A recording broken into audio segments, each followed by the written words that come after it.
Bonjour Zana, je me suis mariée il y a 1 an et quelques mois de cela. C'est ma mère qui m'a donné en mariage et puis c'est un mariage consanguin aussi. Quand je suis allée chez ma belle famille, j'ai fait 7 mois avant de tomber enceinte.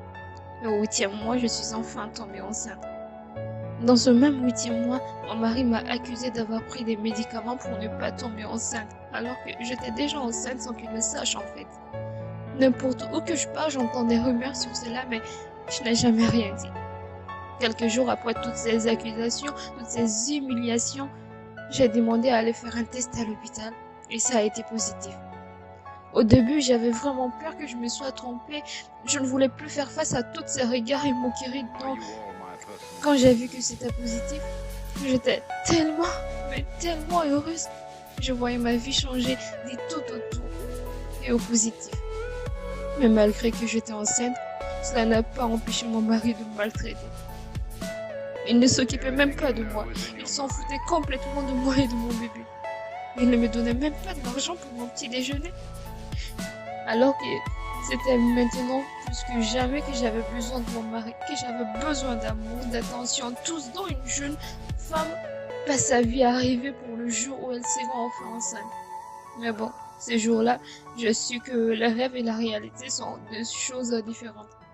Et à ma plus grande tristesse.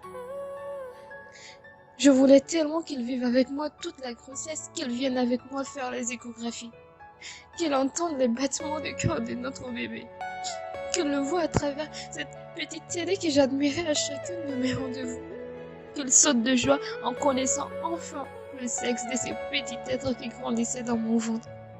Ces petits êtres qui n'étaient de ni l'autre que lui, mais rien de tout cela n'a été permis. Bref.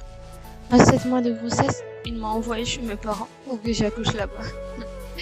Il ne m'a pas appelé pour savoir si je suis bien arrivée ou pas. Les jours ont passé, il ne prenait toujours pas de mes nouvelles, ni de celles de notre bébé. Au 8e mois de ma grossesse, j'ai eu des complications, donc on a forcé l'accouchement. Et ce n'est que quand j'ai accouché que monsieur m'appelle pour enfin prendre de mes nouvelles.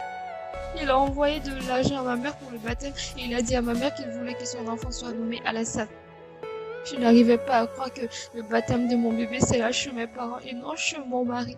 Ça m'a tellement fait mal, mais je n'ai rien dit. Et après le baptême, il m'a appelé juste 2 fois. 2 fois. Et un mois après mon accouchement, quelqu'un est venu m'informer chez mes parents que mon mari, l'homme que j'aime, le père de mon bébé, s'est fiancé avec une autre femme et qu'on avait même fait le mariage religieux. Pour moi, c'était le choc en fait. Se fiancer avec une autre femme, dans mon dos.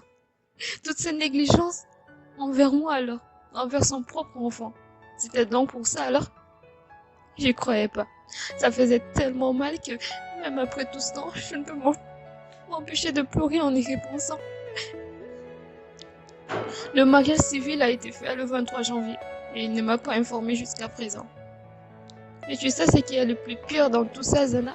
Il a carrément fait sortir mes effets pour faire entrer les effets de sa nouvelle femme. Ça, c'était pire qu'un poignard dans le dos. Tu imagines à quel point le manque de considération est élevé et à quel point c'est humiliant. J'étais toujours chez mes parents et lui, il passait tout son temps en mentir sur moi. À dire à qui veut l'entendre que je ne respecte pas sa mère, que j'aime pas travailler, que je disais tout le temps ne pas être prête à me consacrer à mon mariage et que je vais faire mes études d'abord. Jusqu'à présent, je suis chez mes parents. Il m'a pas dit qu'on est divorcé, mais il ne me traite plus comme sa femme. Il ne prend jamais des nouvelles de son fils, ni ne m'envoie les frais de nourriture pour le bébé. Je passe tout mon temps à pleurer seulement. Je suis tellement dévastée par toute cette histoire. Je me demande quelle sera ma vie maintenant, quel sera l'avenir de mon fils. Est-ce qu'il sera même toujours considéré comme son fils? Je ne sais plus quoi faire. J'ai l'impression que ma vie n'a plus de sens et ma plus grande inquiétude est mon fils. Wallah Zana, j'ai besoin de vos conseils. Aidez-moi s'il vous plaît, je vous en supplie.